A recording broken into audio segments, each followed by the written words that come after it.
So Paul, a 2-1 victory in the County Cup. What were your thoughts of the very young Bulls team? Yeah, it was a very young team. The boys, I think the last 15 minutes were resilient.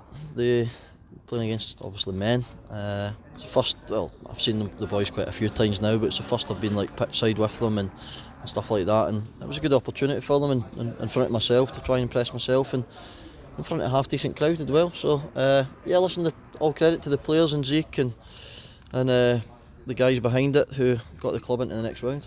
I thought they rallied well from after going behind quite early, and they could have quite easily folded. Yeah, against the strong side. yeah, definitely. Yeah, especially young lads when 30 seconds in, you're 1-0 down, and you've the game's been a bit scrappy for those 30 seconds because I think we gave away a foul, we gave away what they were hoping for, a man sent off, etc. So that little bit of adversity it tests young lads' characters, and I thought they showed that. I thought once they came over that first 10-15 minutes of the first half, they started to pass the ball properly, passing it through the lines, and just had to be a little bit more clinical in the top end of the pitch. But listen, that's something I've been saying with the first team as well, so there's no shame on that for them. And they got the equaliser, deflected equaliser, but then the second goal was really well taken header. Yeah, somebody's just said it's the first set piece goal from a Hereford team this year, so yeah, good ball from the corner and a great header, to be honest. But sometimes in football you earn your own luck, and the deflection went our way. But the boys put a good shift in. I'm pretty new to how it all works, to be honest, in terms of a lot of the players have probably played their second game this week. Some of them will probably play tomorrow and again at the weekend. So it's a lot of football for the young lads, and you could see that in the end. Obviously, Clee were tiring, but I think our lads were as well. And a lot of on the commentary box they give Maltby the number 10, the man of the match. What were you thought of his performance? You've got people off his seats. Yeah, and that's what people in those positions are there to do, to be creative and create chances for your team. And yeah, I thought he done well. I thought quite a few of the players done well, to be honest. I thought they were decent enough, and the more games they get in difficult circumstances in terms of getting put under pressure from grown men is beneficial for us.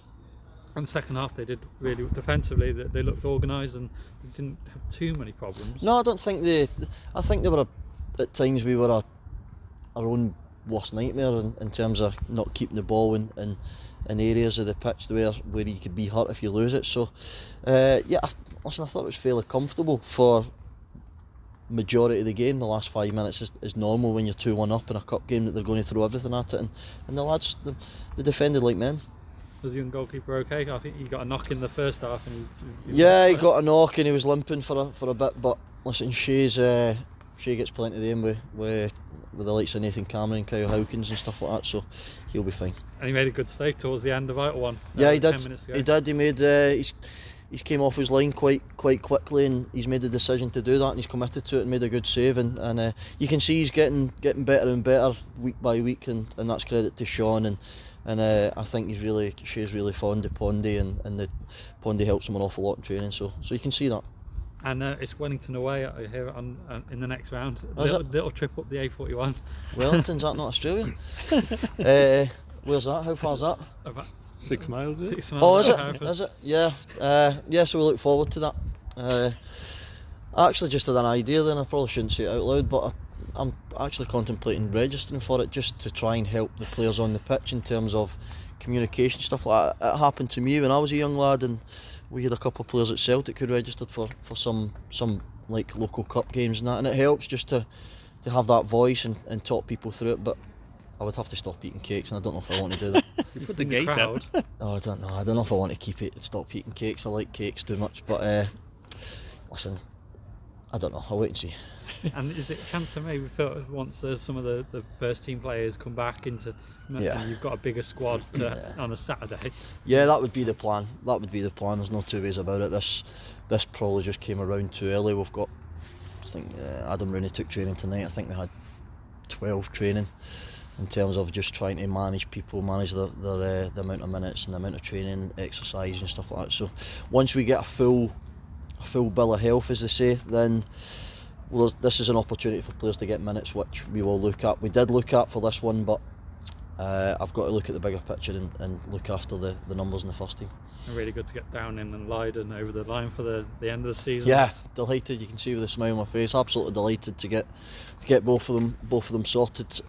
Paul Downing, it's one we'd been speaking to for the last week or so, was very keen to get it done. We just had to sort some things behind the scenes. Same with Jordan Leiden. So delighted to have them both on board.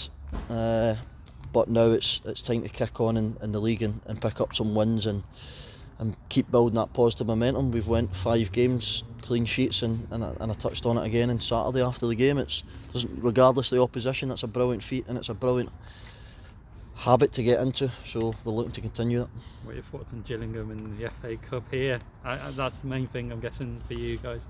Yeah, listen, the FA Cup run will take care of itself, and we've got games before that, but initially, listen, it's a league club, a club I've played against a lot. I know everyone's looking at it at the moment and think they're on a bad run, which arguably they are, but probably by the time we play them, they'll have a new manager. They might have the new manager bounce. They might have won 3-4 games in a row. So we won't disrespect the opponents we've got from now to then. But then on the week leading up to that, then we'll focus on Gillingham.